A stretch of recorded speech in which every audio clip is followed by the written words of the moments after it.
السلام علیکم ورحمۃ اللہ وبرکاتہ۔ دیکھیں، دنیا میں جو سب سے قیمتی چیز ہے وہ ایمان ہے۔ اللہ کی نعمتوں میں جو سب سے بڑی نعمت ہے وہ ایمان کی دولت ہے۔ دیکھو، اس کو ہم ایک مثال سے سمجھتے ہیں۔ دنیا میں دو قسم کے لوگ، جو سب سے اس وقت جو سب سے امیر ہے وہ ایلون مسک ہے، اور جو سب سے غریب لوگ سمجھے جاتے ہیں دنیا میں وہ افریقہ کے لوگ ہیں، جن کے پاس نہ پینے کے لیے پانی ہے، نہ کھانے کے لیے کھانا ہے، نہ پہننے کے لیے کپڑے ہیں، غرض بہت غریب ترین ہے۔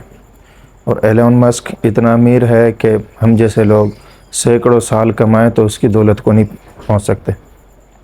دیکھو، دنیا کی زندگی کتنی ہے، زیادہ اینڈ 100 سال ہے، ٹھیک ہے، اور جو چل رہے ہیں آج کل 60 سال 70 سال، تو یہ دنیا کی زندگی ہے۔ اور آخرت کی جو زندگی ہے وہ سینکڑوں سال نہیں، ہزاروں سال نہیں، کروڑوں سال نہیں، اربوں سال نہیں، اس سے بھی کہیں زیادہ نہ ختم ہونے والی زندگی ہے۔ تو دنیا کی جو زندگی ہے یہ 100 سالہ زندگی ہے، اس کا اینڈ ضرور ہے، سب نے مرنا ہے۔ کتنے لوگ آئے، کتنے امیر لوگ آئے لیکن چلے گئے دنیا سے، تو اسی طرح ایک دن سب نے جانا ہے۔ تو میری بات ہے جو وہ یہ ہے کہ ایمان جو ہے وہ سب سے قیمتی ہے۔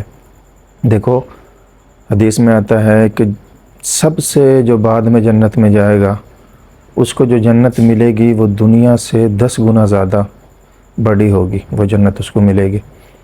تو ایلون مسک تو ابھی اتنا امیر نہیں ہے کہ وہ پوری دنیا کا مالک ہے، ٹھیک ہے، تو اور جو سب سے غریب انسان ہوگا جس نے کلمہ پڑھا ہوگا تو وہ ایلون مسک سے عقل مند بھی ہے، کامیاب بھی ہے۔ کیوں کامیاب ہے؟ کیونکہ اس کو مرنے کے بعد اللہ اتنی بڑی جنت دیں گے، یعنی کہ جو سب سے بعد میں جنت میں جائے گا اس کو دنیا سے 10 گنا بڑی جنت ملے گی۔ تو جو کلمہ پڑھنے والا شخص ہے وہ کامیاب ہے۔ تو سب سے آج کا جو ہمارا ٹاپک ہے وہ یہ ہے کہ جو ہمیں ایمان ملا ہوا ہے کس طرح اس کی حفاظت ہو، کس طرح ہمارا خاتمہ ایمان پر ہو۔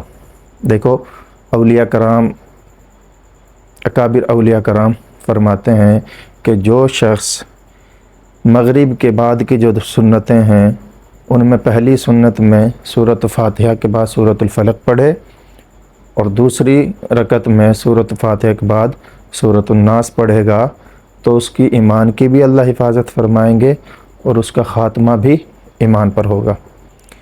جو دوسرا طریقہ وظیفہ جو میں آپ کو بتا رہا ہوں، امام ابو حنیفہ رحمۃ اللہ علیہ فرماتے ہیں کہ جو شخص جس کو ایمان کی دولت میسر ہو اور وہ اس پر اللہ تعالیٰ کا شکر گزار بندہ بنے، اللہ کا شکر کرے، تو اللہ اس کے ایمان کی حفاظت بھی فرمائیں گے اور اس کا خاتمہ بھی ایمان پر ہوگا۔ بلکہ جو قرآن کی آیت ہے لئن شکرتم لازیدنکم، اس کے ضمن میں اللہ اس کے ایمان میں قوت بھی دیں گے، ٹھیک ہے۔ تیسرا وظیفہ کیا ہے؟ وہ یہ ہے کہ جو آیت میں آپ کو بتانے جا رہا ہوں، آپ اگر ہر نماز کے بعد وہ آیت پڑھیں گے تو اللہ تعالیٰ آپ کے ایمان کی بھی حفاظت کریں گے اور خاتمہ بھی ایمان پر ہوگا۔ دعا کیا ہے؟ ربنا لا تزغ قلوبنا بعد اذ ہدیتنا وہب لنا من لدنک رحمہ انک انت الوہاب۔ یہ آیت آپ نے ہر نماز کے بعد پڑھنی ہے، ٹھیک ہے انشاءاللہ۔ تو اس کے ساتھ ساتھ 5 وقت کی نماز کا اہتمام بھی ہو، خود بھی نماز پڑھیں، گھر والوں کو بھی لگائیں اور سب لوگوں کو نماز پر لگائیں، اور وظائف کرتے ہوئے یقین کس پر کریں؟ اللہ پر، ٹھیک ہے انشاءاللہ۔ جزاک اللہ خیر۔